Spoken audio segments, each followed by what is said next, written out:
Auburn family, it's your boy Mike G coming at you this fine championship Saturday. I got B Will and Caesar here in with me. Fellas, how you feeling this Saturday morning? I'm Oh, I feeling feel all right. fine. I mean, Auburn ain't playing, so Oh man, Wondering listen, who it's this coach been gonna be. I know, right? We're definitely going to get to that later. It's been a long season here at the end, but there is still some excitement in the SEC. There's lots happening with Texas A&M and Bama, so I'm going to jump straight into these games here. Uh, the first game we got coming up is Ole Miss at LSU. How do we feel about this one today? I don't know. For me personally, LSU has been I know they're a talented team, but they've been incredibly difficult to read since week 1 or the first game of the season, right? They came out laid an egg against Mississippi State. I know B has always thought they was going to be bad this year, but I don't think anyone like B saw them beating Florida last week. Right. On the No, road. no, So no. again, they've been a difficult team to read. And yes, Mike called a close game last week, which he's going to have plenty of opportunity to gloat about. But I was impressed with the quarterback that came in and did the job against Florida. And so if that team shows up this Saturday, I see them being able to handle Ole Miss, because if we're going to argue, I've liked Florida's offense better than Ole Miss, even as impressive as Ole Miss has been this year under year 1 in Lane Kiffin. Yeah. So if that LSU is a matter of which LSU team shows up today, right? The team that played Auburn or the team that played Florida. And I'm thinking the team that played Florida shows up. I like LSU in this one.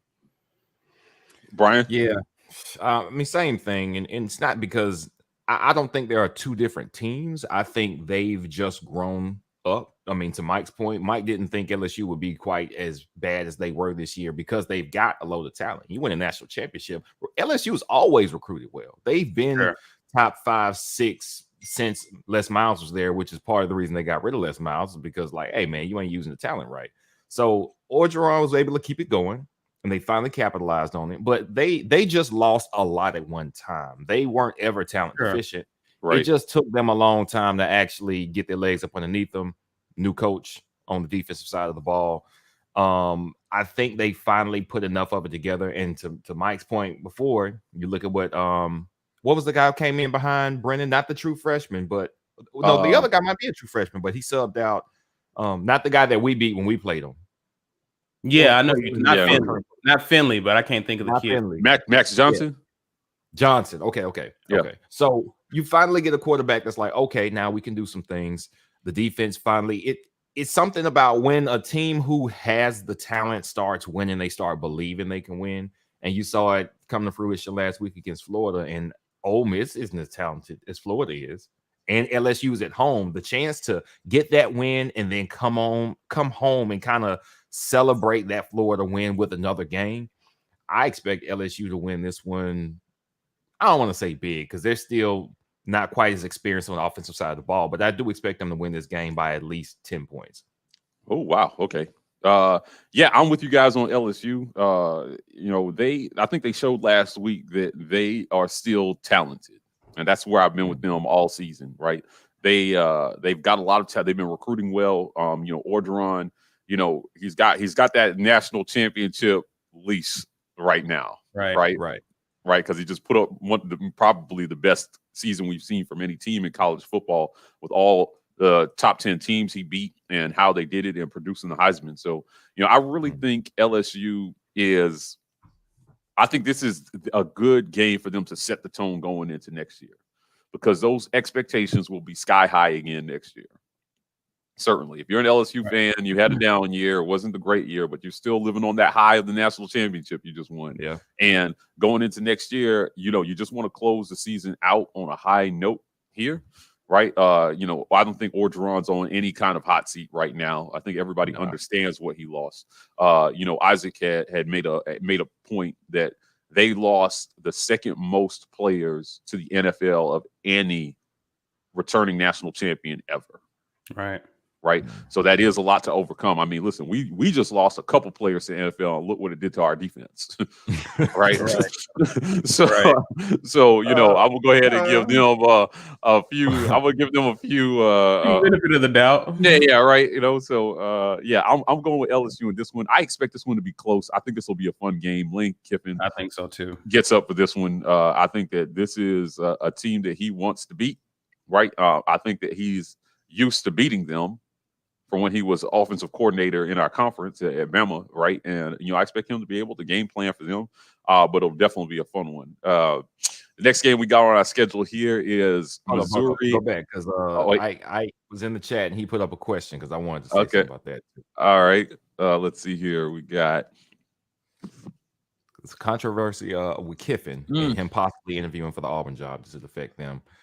I don't.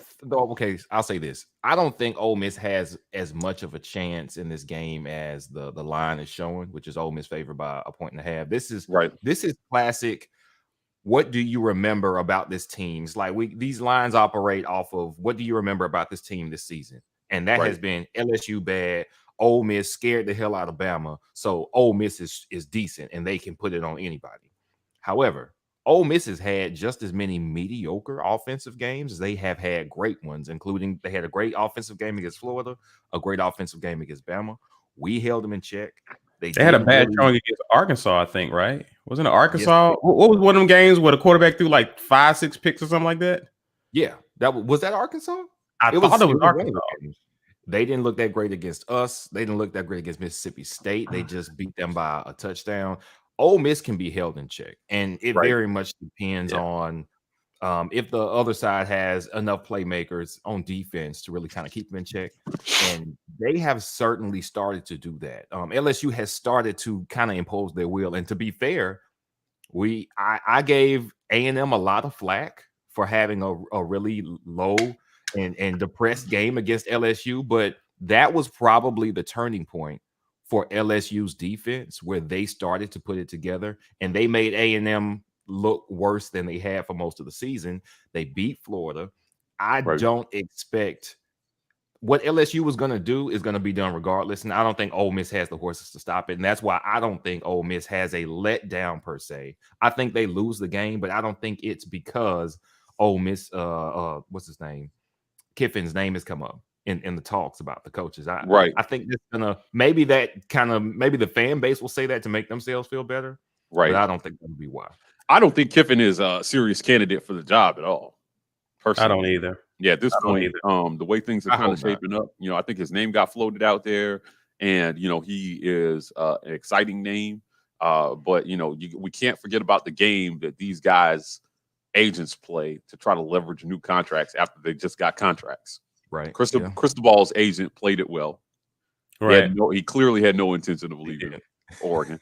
Right. You know, and so, you know, and here we are. So, you know, his name got floated early. I haven't really heard much about him since, you know, and I think that Auburn has moved on from him. I also think that Kiffin knows what Auburn is internally, which is why I don't think he would come here. Right, to deal with our board and all the meddling and all the stuff that's going on with our athletic department. Like, I really believe that, you know, he is well versed on what kind of organization we are, and it's not really going to be his thing. So, I like that question from Mike. And then, you know, he, like I said, this here, Archie was when we had 6 picks. So moving on to the next game here. Missouri at Mississippi State. This is not an exciting one. We can move on right on past it and make quick work of this. I got Missouri. I got Missouri too. Don't do it. They're at Mississippi State. Yes. Yeah, Mississippi State. I got Missouri too. Yeah. Okay. All right. We won't I was going to see if you was going to do it. Yeah, like you got bold last week. Listen, Missouri has held me down. I've been impressed with them a lot of the year because of what they've been able to do. But listen, you got the Georgia game showed me that they're still Missouri. All right. The Georgia game showed me that was a terrible, the worst pick I've made all year. The Vandy pick I made was like, let's give them one. I wasn't even serious about that one. I really thought Missouri had a chance against Georgia. and that was very wrong. So well, listen,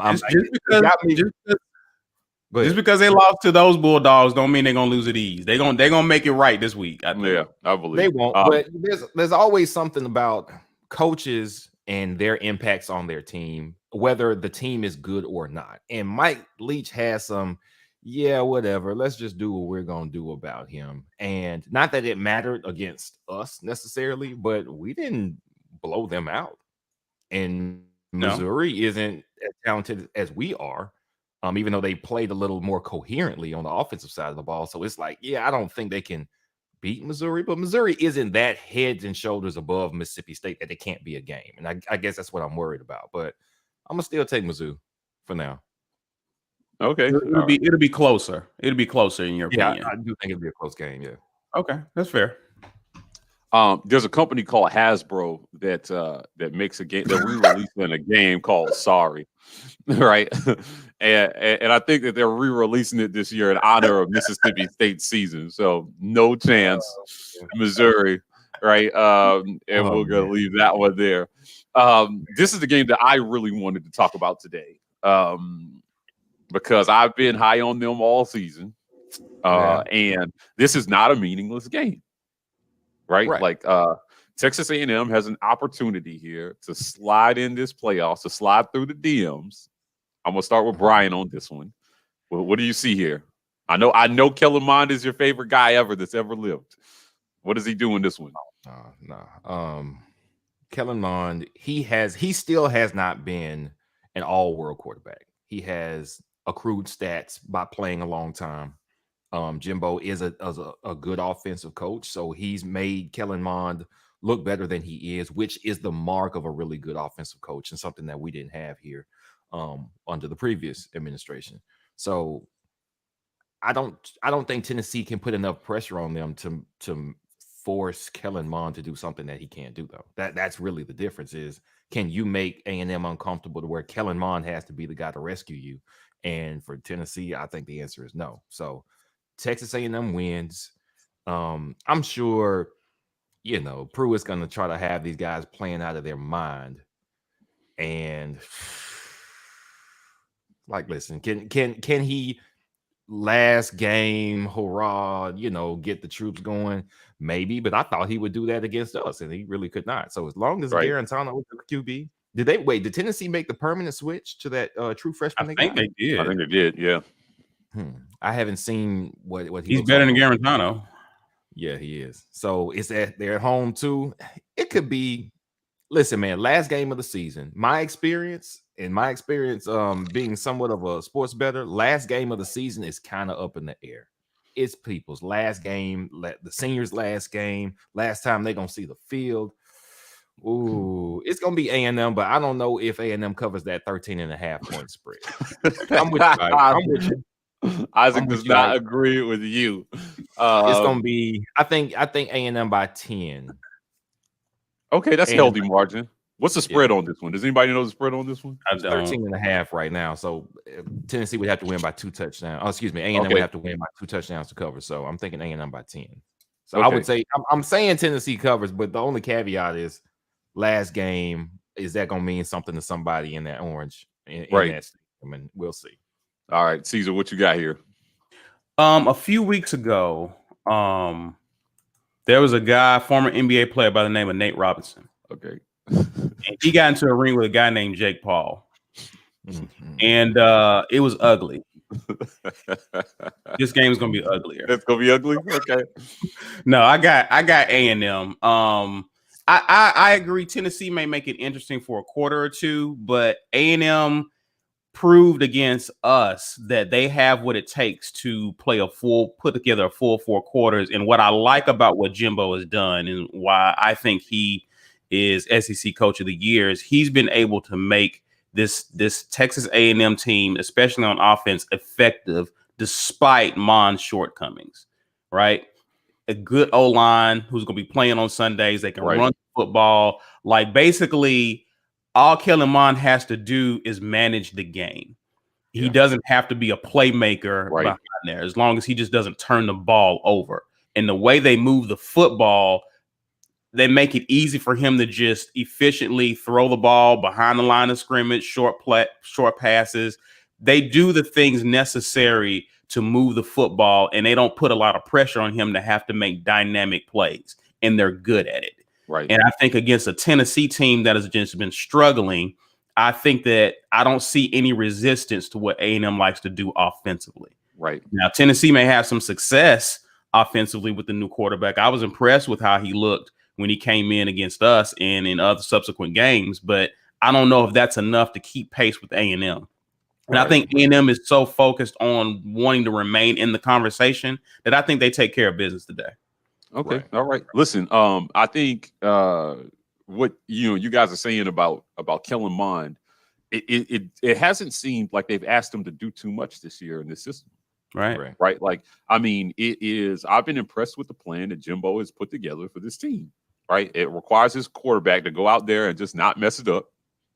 Right. And if he so happens to have he had a few games this year where he threw for nearly 300 yards and like 4 touchdowns. Right. Yeah. If he just so happens to have one of those games, the sky's the limit for them. Right. Their hope is just that this is now when he breaks out. At the end of the season is when you want him to break out. Right. So I got A&M in this one. Jimbo's been recruiting well. They look good at recruiting going into 2021. He's slowly improved on what Sumlin left him when he came in. And Tennessee is awful to Ike's point, right?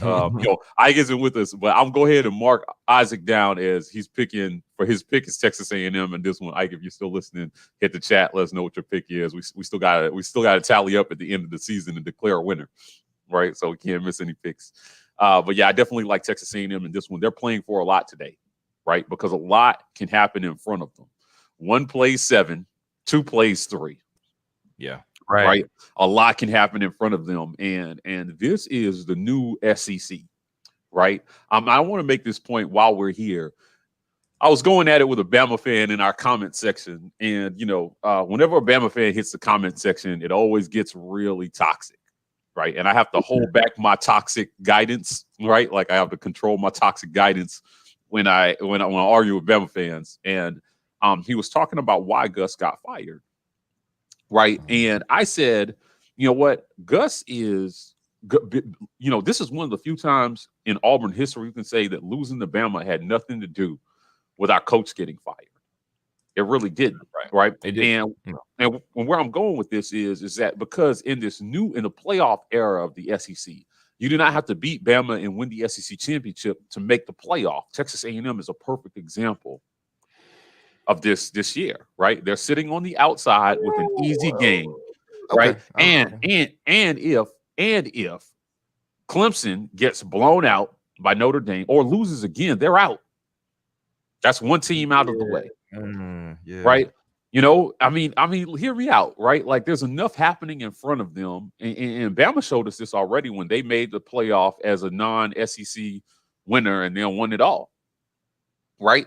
Like, I mean, in this new era of the SEC, I was trying to explain to this fan that beating Bama isn't everything anymore. Right. Because if a coach's success is measured by how he performs against Saban, the whole conference would be fired and Gus would still have his job because he had the best record versus Bama. I mean, he essentially was beating Bama every other year. No other coach in our conference was doing that.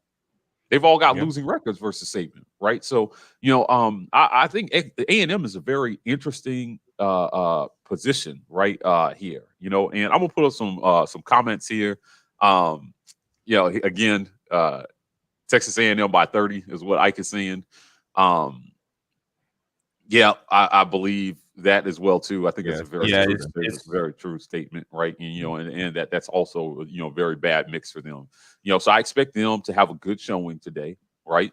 And really assert that if the right things happen in front of them, they're going to sneak in the back end of this playoff in that 4th spot, right? If they win dominantly today, if they win decisively today, right? And Clemson goes out and loses with Trevor Lawrence a second time to Notre Dame.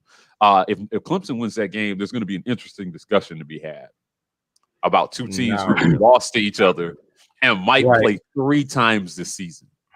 Right. They could play 3 times this season. So So this game is pivotal, right? Like this is not a meaningless game here. It's going to mean a lot in terms of Ohio State. There's a discussion to be had about them as well too.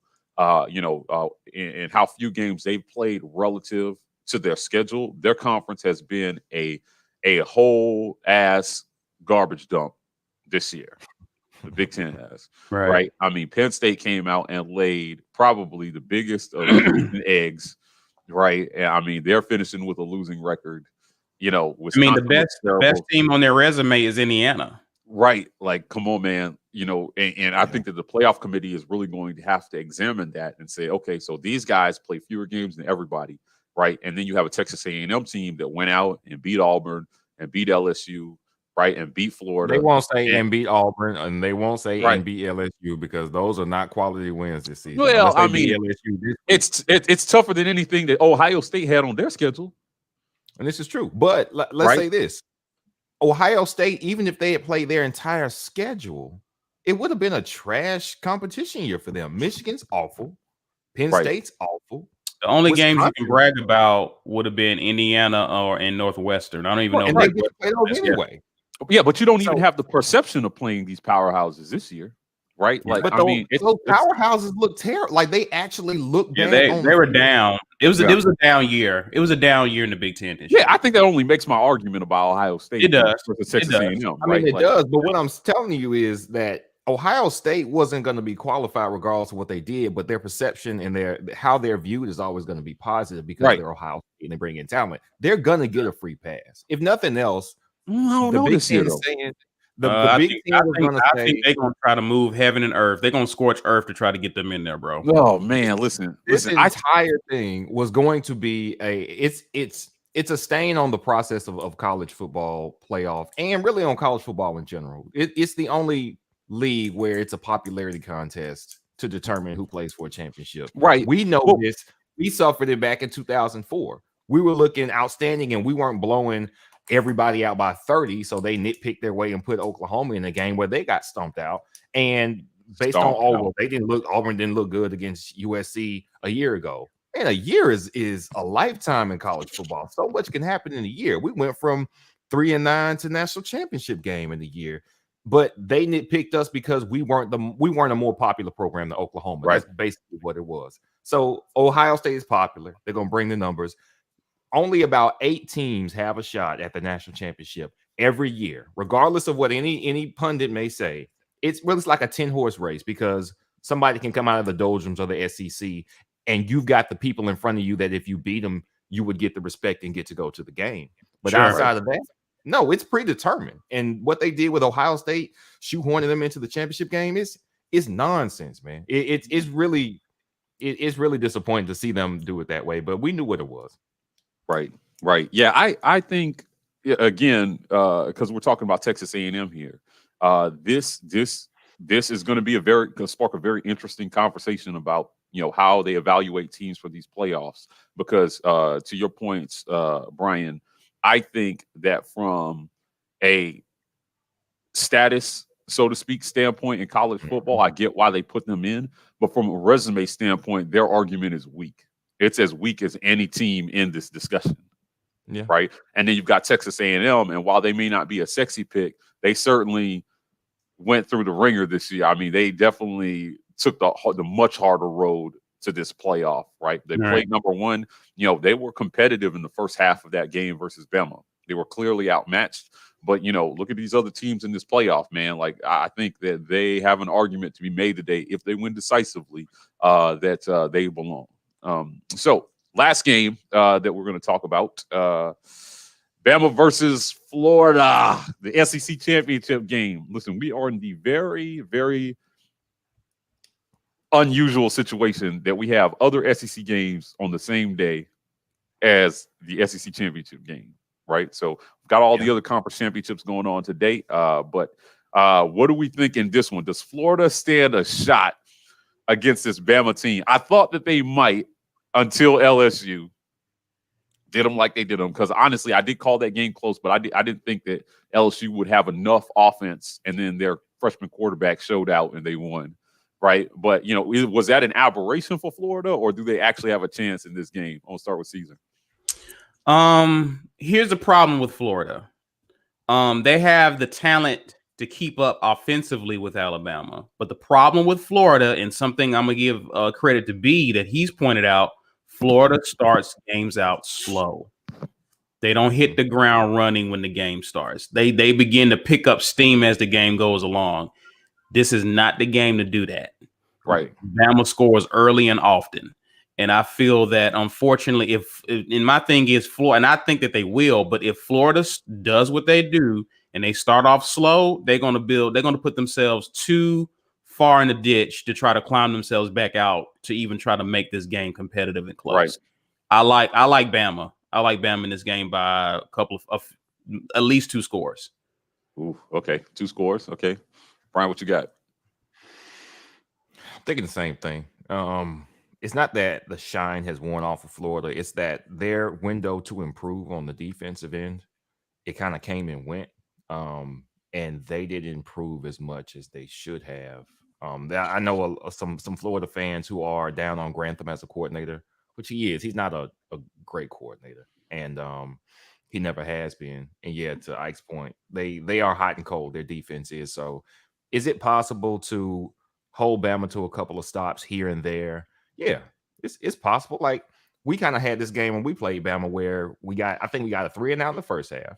Mm-hmm. And then we had the ball, but we just never did anything on offense. That's the problem. Florida can do something on offense. You can put some pressure, even with a mediocre defense. You can score the ball, hold them once, score the ball, and even if you don't hold them down forever, you get a stop, two stops in the first half, 2 stops in the second half, and that would be enough to keep yourself in the game if you can keep scoring points. But the problem is, I don't think Bama's defense is going to be that kind of Florida. I think they've gotten better. It's hard to tell that exactly when they haven't played any high-powered offenses to test them since they've had that run-in with Ole Miss. But I'm not sure. I think I'm with Caesar that it's going to be about 14. I'm trying to decide in my mind, what does it look like early and what does it look like late? I don't think they get off to a slow start, because I do think with them resting players, to Ike's point in the comments, they rested Pitts and apparently somebody else last week. They were ready for this game last week, which is probably part of the reason they lost last week. But that's a coaching decision. That's up to them. So if he was willing to rest people, that means he had a lot of confidence and was kind of putting everything on this game. So that makes me think, do y'all have something? Have y'all stored something up specifically for this championship game, knowing that you were going to play it? I do think it's possible. I just don't think Bama can be stopped. Like, I don't. I don't. So I'm going Bama by 14. I'm with you, Caesar. Bama by 14. You know what? To Ike's point, right? The only way Florida wins this is if it's a shootout. And Trask is going to have his best game of the season by a long shot, right? Yeah. I think that he is actually capable of that in this one. So, I've liked him. I still think, in spite of his performance last week, that he is the Heisman front runner statistically. I've been impressed with him this season. I said that Florida was a little overrated. They kind of proved it against LSU, but I have been impressed with Trask the entire way this season. He's been formidable, right? And I don't know if anybody foresaw him being this good, right? I mean, I know he threw 2 or 3 picks last week against LSU. 2 picks, right? But he only thrown 2 picks on the season, so he's still like 40 touchdowns to 4 interceptions on the season. I mean, he has looked really good. So, every quarterback has a bad day. I can tell you he still had a better day than any day our quarterback has had. Yeah. 2 picks. Right. Yeah. So I'm gonna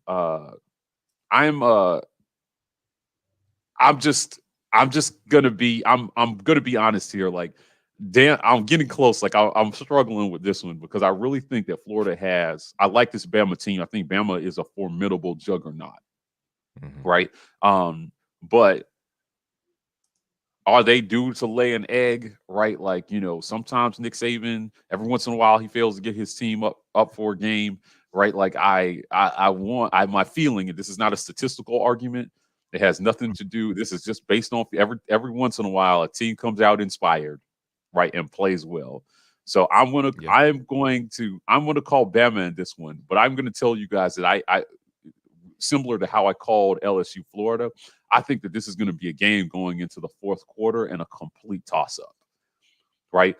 Pitts didn't play last week. They held him back. They held him back. Now he was on the sideline, chomping at the bit to get in the game.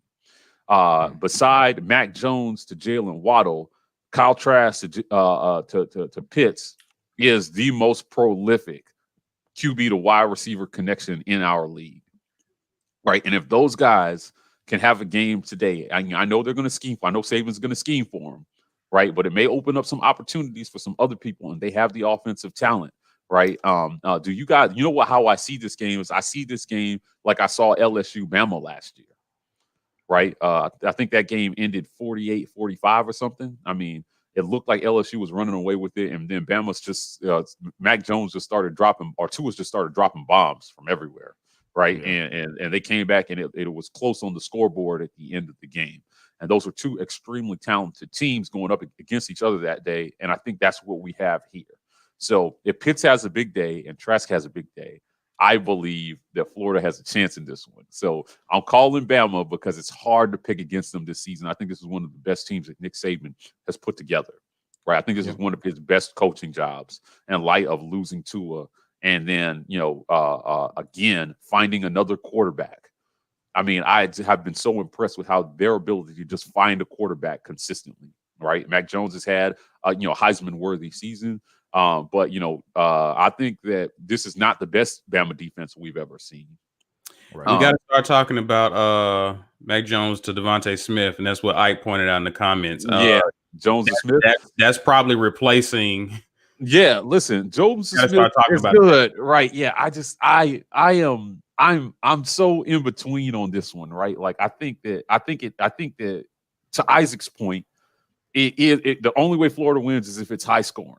That's it, right? Bama hasn't been giving up a ton. They've been pretty stingy on the scoreboard on defense this year, right? But if there's one offense in our league that could put up some points on them, and Ole Miss did it, right? So do I believe Florida can do it? Maybe, right? Like we'll see. I mean, they're going to score in the 40s if Florida's going to win. There's something to be said, but even with Ole Miss, is as close as a game they made it. Bama pulled away by 2 scores, right, in the game. So again, Bama has a way of still beating you by 2 scores, even if you make it close. Like that's just how dangerous of a team they are. Right.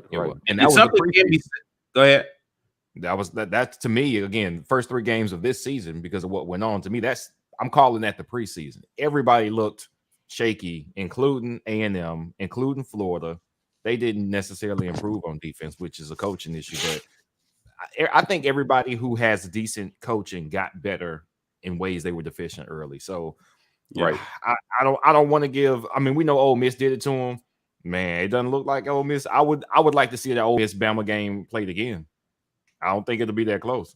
Right. Let me ask you guys this question. Did you pick Bama? You picked Bama, Mike? I did, but like not with any conviction, right? Like not with any conviction. I mean, this is the same way Bama with conviction. Yeah. Like I mean, and that matters in a game where everybody expects them to win by a lot, right? But I just feel like something could be said about a team that just lost. Just laid an egg the previous week. They're kind of a dangerous team. So I hear you. Listen, this comment by Isaac, right? Like he just had his worst game by a long shot. Like I don't think that's necessarily like a measure by which I'm not going to give every quarterback gets a chance to lay an egg. Right. And again, while by record LSU is not great, but they are still a very talented team, right? Mm-hmm. And I saw that coming. I just didn't think it would be because Trask had a bad game, right? I thought the LSU would just play a little better, right? But I didn't think Trask would be the issue. I don't know, man. Here in this one, I am so torn, guys. I'm so close to switching my pick. Like, I think that it would be the perfect bow on the end of absolute chaos in college football if Bama goes out and loses to Florida. What does this committee do? Right? What does this committee do? And to your point, put Florida in there. You got to. You have well, to. yeah, they win. But if I'm A&M, I'm pulling for Bama. Actually, okay. You don't want Florida out of the conversation. If you're hoping for two teams, you want for A&M to be the second team if you're A&M, right? That means Bama has to put Florida away, right, and then hope for chaos in the ACC to happen, right, or for Clemson to drop another game, right? You're a Notre Dame fan and an Alabama fan if you're A&M. While we're on the subject of the playoff, there's a comment here from Cameron about whether only having 4 teams in the playoffs is the reason that, a few schools are hoarding all the recruits. I obviously helps to have the extra exposure at the end of the year, right? These kids are, I think the Rose Bowl is hosting a playoff game. There's been some talk about moving that because California is saying that there can be no fans in attendance. And Brian Kelly at Notre Dame is on record as saying that if families cannot attend and watch players play, that they should move the game. So we'll see what happens there. But being able to go play in the Rose Bowl, right? Like if you've ever been there, Caesar and I went for the 2013-14 national championship. There's not a bad seat in that stadium. Getting a chance to play in a sporting venue like that is a once in a lifetime opportunity for a lot of kids outside of the West Coast. Right. And so I do believe that is if you can promise a kid that they will have the chance to play and in the biggest venue on the biggest stage, I do think it has a profound effect on recruiting. It does. There's no doubt about it. Winning, definitely. And so the gap between the haves and the have-nots, right, kind of grows in that respect because your teams like Bama and the teams with the resources, we talked about this a little bit earlier this week, kind of grows when all you see are these teams making the playoffs.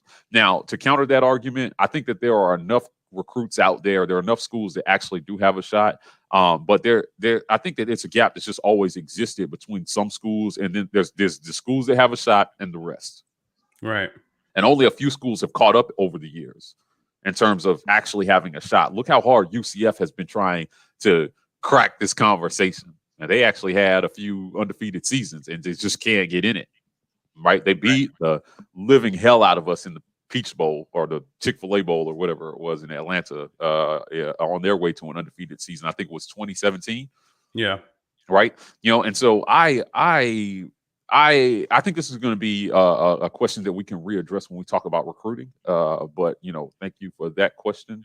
Isaac says he thinks that Florida is going to score a lot, but they lose a close one. Agreed. We agree.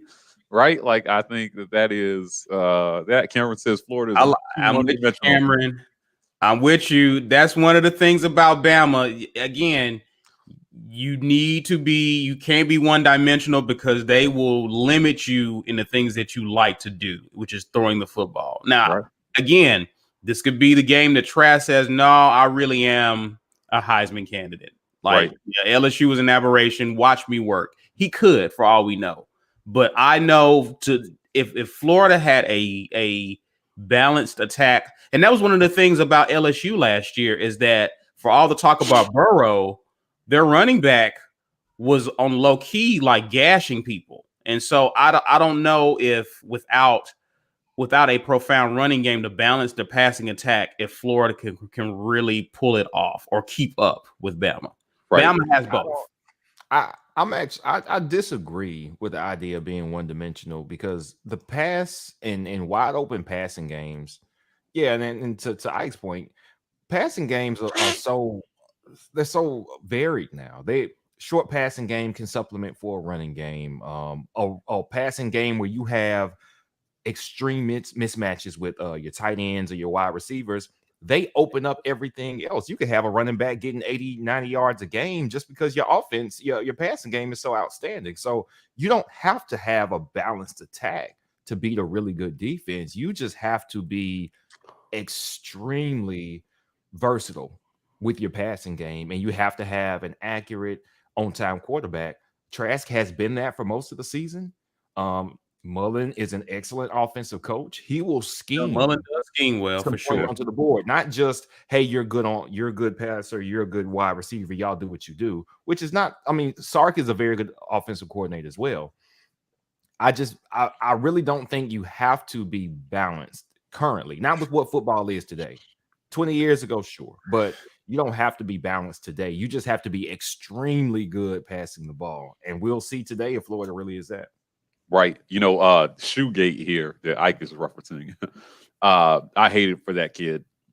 Like, yes. I mean, I know he caught hell for that, right? Like, I mean, at the end of the day, emotions are running high, right? Like, wow, it was been a rough week for him, right? We're giving LSU all this credit when really Florida gave that game away. They literally threw the game down the field at the end. Like, I don't even know how much credit. Like, we can give LSU credit for making it a tough game, but Florida, which is what I was giving them. Which is what I was giving them going in. I just said I thought it would be competitive. I did not factor in Florida shooting themselves in the foot with a shoe, right? Like, I just didn't. I don't know if anybody did. Florida has to throw the ball to win. Well, he's going to be a big part of the game plan today. Yeah, Pitts is going to be all over. He should be well rested. He's motivated. He's ready. He was jumping up and down on the sidelines last week, ready to get in the game. I watched that. I watched every second of that. Right. So, again, Ike's point, scoring points hasn't been the problem. Even in their loss, they scored. Yeah. Right. Like, and so, but this is the best scoring defense in the SEC that they're going up against. Right. So, something's got to move right here. Right. Either Bama's defense is going to hold or Florida's going to score points. But either way, I can't say how much I think Ike's comment is true. They're going to have to win a shootout. I don't think they win a low-scoring game with Bama. I just don't see that. One's seeing that. Right? So I have a bonus game I want to cover here. It's not officially on any schedule, but we do have Auburn versus nobody because we're done. Our season is over. Right? We win this one against Air. And so I want to transition into our head coaching search. Right? We've had a few minor developments that we wanted to update everybody on. It looks crystal ball is definitely out of the discussion. His agent did his job, leveraged him a new contract through coaching rumors, right? And we did a video earlier this week. Oh man, let's see here. And he loses to nobody. That's funny. This is funny. You know what? I'm sorry. Before we move on, I'm going to address some of these more comments. This is pretty off topic. Who do you guys think we play in a bowl game? So everything I saw said like Northwestern or Wisconsin. That too. Right? Ooh, Northwestern, bad news. We don't need to play anybody who can run the ball. We don't need to play anybody who can run the ball. We're going to get embarrassed. The Citrus Bowl is what I'm seeing. And then ESPN had us going to the Armed Forces Bowl, right? So I think with the win against Mississippi State, they'll probably get the Citrus. Yeah, thank you for this comment. This is Auburn Football Highlights. Listen, go check him out on TikTok. That's actually his TikTok handle. He's posting Auburn Football Highlights all day, every day, what few we have. So, like, if you want to see Bo Nix complete 3 passes, go to Auburn Football Highlights. He's got them there. Yeah. The basketball team over football. Well, yeah. Oh, man. And listen, and then we got a blow to basketball this year because now they're on a 1-year self-imposed thing from the Chuck Persons deal, right? Like, so with what's happened with Sharif Cooper, I'm not sure our team was going to be anything exciting to watch this year, but I'm sure Bruce will have them ready to play. It's going to be a tough out for the teams in our conference, though. For sure. It will be. So back to our coaching search. Cristobal is done. Kevin Steele, I think I said on a video we put out yesterday that I feel like Kevin Steele, they're setting Kevin Steele up to be the next head coach, right? It looks like Sarkisian is getting an interview tomorrow, after the SEC championship game, and then Napier and Tony Billy Napier and Tony Elliott. They haven't said what days they're getting interviews, but they are slated to get an interview. Right. Listen, right. So, man, go ahead. I'm sorry. We'll get to no. it. Well, I was just going to ask the question to you all. How do we feel about the list? This list started with some grand names, right, and now it's dwindled down to the guy we already have. Right. And, a couple of names that, I know, Brian, you were high on Napier. I just want to hear how you guys feel about who's left on this list. Well, I was high on Clark. Clark was my guy who just won his second conference championship in the last 3 years after 3 appearances. So let me see. Your program gets killed. You come back with 3 straight. I don't know about Venables either. All right. 3 straight conference division championships. You make 3 straight appearances in your conference championship game. You win 2 of them. I don't know what is a more sure. Has he done it at a big program? No, but he hasn't been at a big program. He hasn't failed anywhere. The biggest job he's had, he's done well, and he's succeeded, and he's really exceeded expectations for UAB. So that's still my guy. But I could definitely be talked into Tony Elliott, OC from Clemson. If you want to see somebody who would automatically have some pull for offensive players, for quarterbacks, then that's your pick right there. You want to get wide receivers here? You want to get good quarterbacks here? Tony Elliott's your guy. He's had success, of course, won championship game, coaching.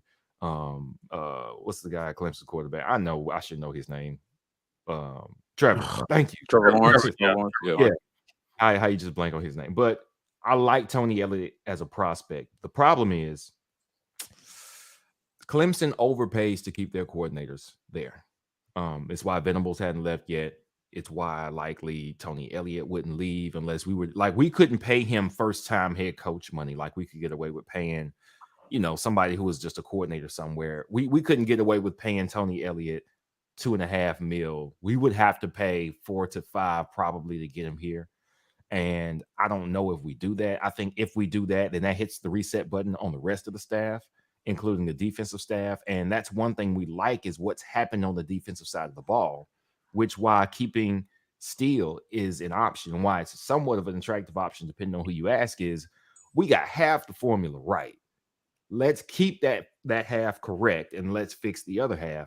Steele lets you do that. I think a smaller program coach like Bill Clark or Napier lets you do that because you can say, hey, listen, we're going to give you the big job.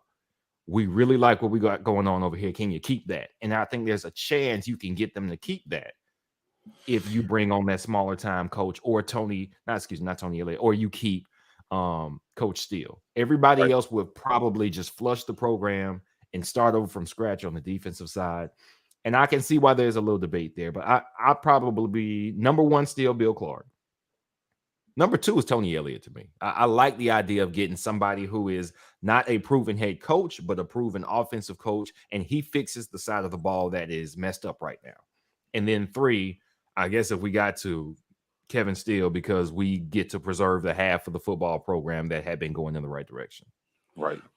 Well, the thing about all of these guys whose names have been mentioned, Sarkisian, Elliott, and Napier, is that they're all offensive guys, right? And so it preserves your plan of trying to retain Steele in the defensive coaching staff, right? Right. It just depends on in the interview if Sark is asked what staff would you put around you, he will need to say Steele in order. If I don't know if Sark gets the job if he doesn't say Steele or any of these other guys. It's almost like, hey, they're a package deal.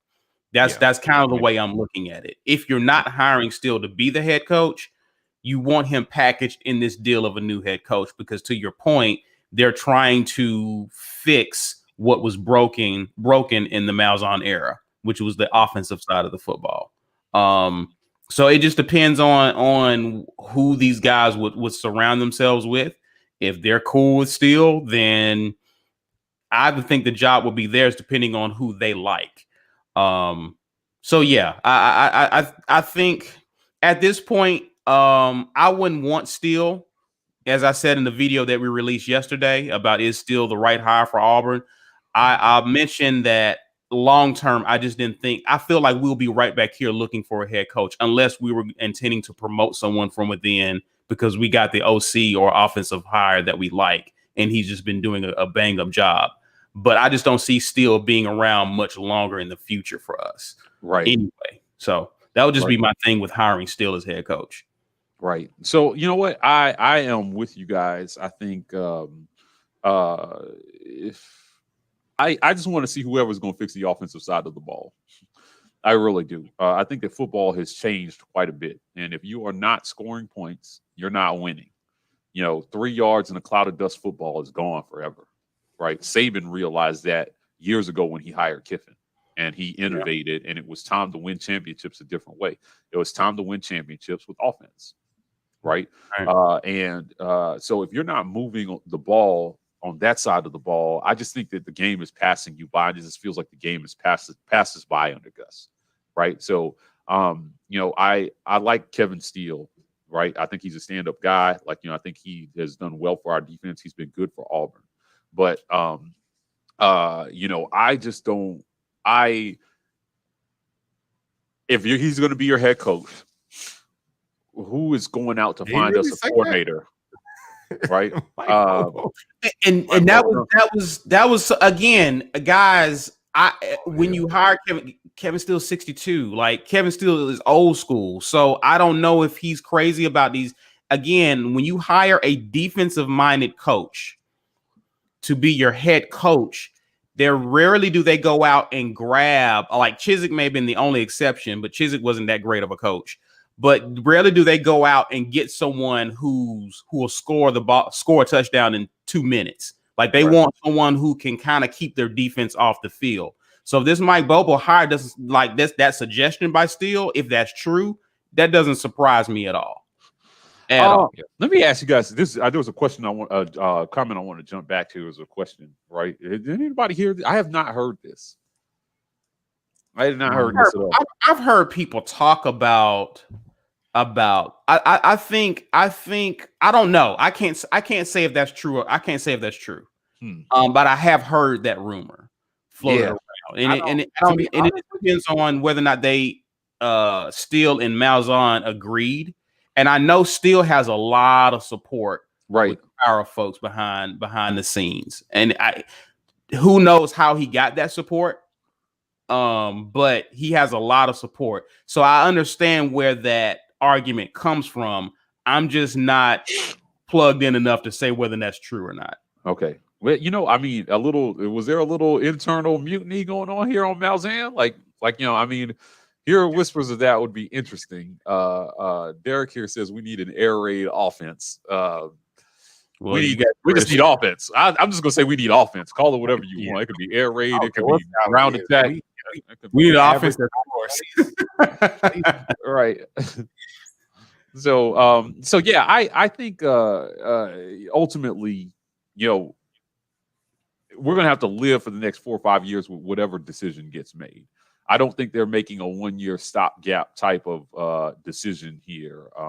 In terms of who they're hiring. It's going to be a 4 to 5 year decision. I think that Steele could possibly do it for 4 to 5 years. I would like to see somebody with a little bit longer, more longevity. So long to just you butt heads with Kiffin because he was trying to keep his defense off the field. Right. Yeah. Right. Yeah. I see Steele going with like Sumlin. You can forget about it. I don't know if Steele goes after someone like a Sumlin or innovative offensive mind. He's going to look for something more ball control, more, Yeah, I'll be surprised if Steele went with this innovative young up and coming coach. I'll be surprised.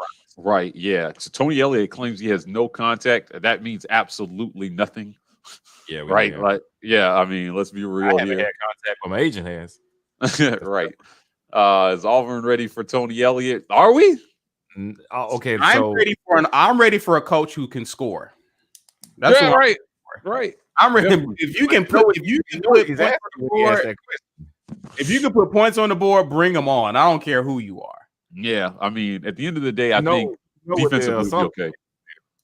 So now, yeah, we would not have an African American head coach. Yeah, I get it. That's really the question. Yeah, we had that question in the comments here on a few of the videos. Is Auburn ready to hire an African American head coach? And I think it's who was the guy that was at Buffalo? Yeah, right. Like, I mean, I think that would be a disaster. Yeah, if they had done that for that reason, right? But yeah, he would have made it harder for Tony Elliott today if we had hired him. yeah, and so I think that I think they are. I think just think it has to be the right guy, right? It has to be. I still want to. I mean, listen, I'm all about that, but like, listen, I still want a good coach. Yeah. Right. Like, I still want to win. So, he can be African American, that's fine, but he still needs to be a good coach, right? So resume still matters. And I really believe that if the right African American candidate came available, if that they would make the hire, they would pull the trigger, right? But it's just there's so many factors that go into it. Like, right now, with what's going on in our program, I think finding an offensive-minded head coach, or listen, Steele is going to have to relinquish some power if they hire him, right? Like, listen, they're going to go out and they're going to make this offensive coordinator decision for him. I believe that. Probably. I think the decision is going to be made for him by the administration. I don't think under any circumstances that he is going to be able to unilaterally choose what direction this offense goes. So don't hire him as head coach then. Right. Well, but they like puppet. Puppet. You know what I mean? It's just I don't like the train of thought if that's what the thought. I don't like that. Just see if whoever you bring in on the offensive side of the ball, if they're cool with keeping him on staff. And you may be able to find a coordinator or someone who's okay with that. But like, don't hire him as head coach and then don't allow him to be the head coach. The problem, this is an interesting comment from Isaac. The problem with this is that when we do find those coordinators, right, they stay for a year or two after they revamp us, and then they're off to their next job. That's been Auburn, right?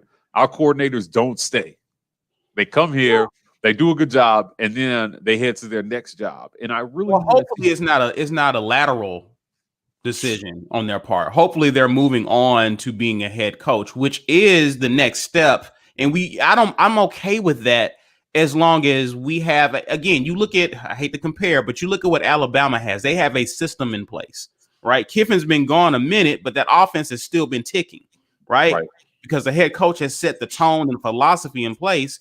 And you just looking for an OC who can basically keep that going, right? I'm okay with you moving on. It's just the problem is the head coach tends to not set a standard for how the offense should go, and we take on the complete identity of who we bring in on the offensive side. And depending on whether or not that's a good or bad offensive hire determines how good or bad our offense is. Well, we're gonna close out here in a couple minutes because the 12 o'clock games are getting ready to start. But I have a few more comments I wanted to get through here. The former player hire thing can work out really good or really bad. Like, there's some, I think there was some question about whether Cadillac was the right guy for the job based on how these running backs were playing early in the season, right? And how much can we credit him with Tank's development, or is Tank just a Tank? That's why they call him Tank, right? Like, I can't say for sure. Right? Yeah, that's a good point. Is Chad Morris not guaranteed to stay OC of Steele? I think there's no way in hell Chad Morris is staying. Yeah, they don't want anything that reminds them of Gus hanging around. Right. I disagree with that. I disagree. I think they keep Chad Morris if Steele stays, but if for no other reason, then you don't want to mess up continuity. You just got these kids out of Texas in large part because Chad Morris was here. Chad Morris is a step up. If Chad Morris was an OC and Gus was an OC, you would do better with Chad Morris as an OC, not only because of how he calls plays, but of how he can recruit. Gus is burned as far as quarterbacks go. Quarterback system, wide receiver routes, and offensive lineman play. Gus getting kids to the next level is burned. That we've heard that from NFL players who played here and from NFL GMs. That is a disadvantage for Gus. Chad Morris is a step up for us on the offensive side of the ball. And now with Gus out of the picture, you wouldn't have this kind of cloud cast that, my kid's not going to get any play. He's just going to go with the first kid that he likes, and my kid won't even get a chance. Now it's more wide open. Now you would probably definitely get to throw the ball more as the quarterback prospect or as a wide receiver. You have confidence that the offense is going to be opened up more. I think Chad would be a good piece to keep. I don't know if they would, but I think he'd be a good piece. Is he the only guy who stays on that side of the ball? That's a good So question. in your opinion? And so maybe now Kevin Steele can say, Chad, listen, if you don't want Cody Burns, you get rid of him. You find you a guy. Maybe now he can do that. If you don't like Cadillac, you get rid of him. Find you a guy. I don't know. Yeah. This comment by Cameron, like Chad wasn't that bad. Bo missed a lot of I shy away from I've been hard on Bo this season, but I shy away from bashing players because I said it 100 times. I don't think that coaches and institutions get enough blame for when these players don't pan out. Right. And we have a history at quarterback of underdevelopment at quarterback. So I can't really put this on Bo as much as I would like to, because I do some of his boneheaded things I don't think are about coaching, but at the end of the day, if he's not learning, I put that on the teacher. Right.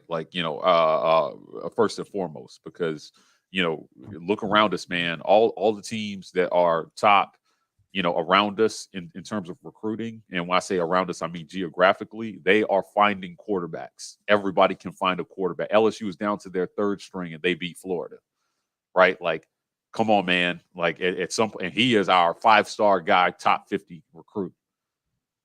And he's getting outplayed by third string guys. So I don't. You kind of stepping on my point here, because the whole thing was that Gus didn't get past the first guy. He never got past the first guy. That was what kept us in the doldrums. Florida they got to their third string and they hit goal. LSU, they had a good first string quarterback. He got hurt. Second string, he's too young. He's not working out. Third string, now they got something. Georgia went through 4 quarterbacks this year. And the fourth one, now they got something. Listen, man, if they are willing to cycle through to know what they got, they're shuffling the cards, they're checking them out. We weren't doing that. And that is the reason. I know you say you don't want to bash players or you put it on the teacher. No, man, look, you ain't getting it. Come here. You on the bench because you don't get it. I'm going to find the guy that gets it. Gus wasn't willing to do that. If we were willing to do that as a program, I think we would find more. Either we were going to find out we got some on the bench we didn't know we had, or we're going to know none of y'all are getting it. I'm getting somebody else. Either way, we're going to get better. Because what has happened from us sticking with a guy a long time? Nothing. We're still just as bad as if we had been cycling people. So why are we sticking with the guy? I agree. Well, hey, listen, we're going to leave it there. Today, we don't have a game today, so there's no halftime and post game for us to come back to, but we have plenty of content for you guys in the offseason. We will be covering this coaching search as well as reporting on recruiting. We had early signing day earlier this week, and we still have National Signing Day coming in February. So we will be bringing you guys updates on Auburn football from now until then. We are the War Report. As always, like and subscribe on YouTube. We are the War Report on Twitter and Instagram, TW Report on TikTok. Fellas, we got a lot of great football to watch today. So I know we'll be tweeting and texting and enjoying some football today and hopefully finding a coach by tomorrow. So you good luck with that. All right. Well, we're signing off. Guys. Well, anyway, thanks for tuning in today to watch us. We look forward to engaging with you guys in the future. As always, War Eagle. War Eagle. War Eagle.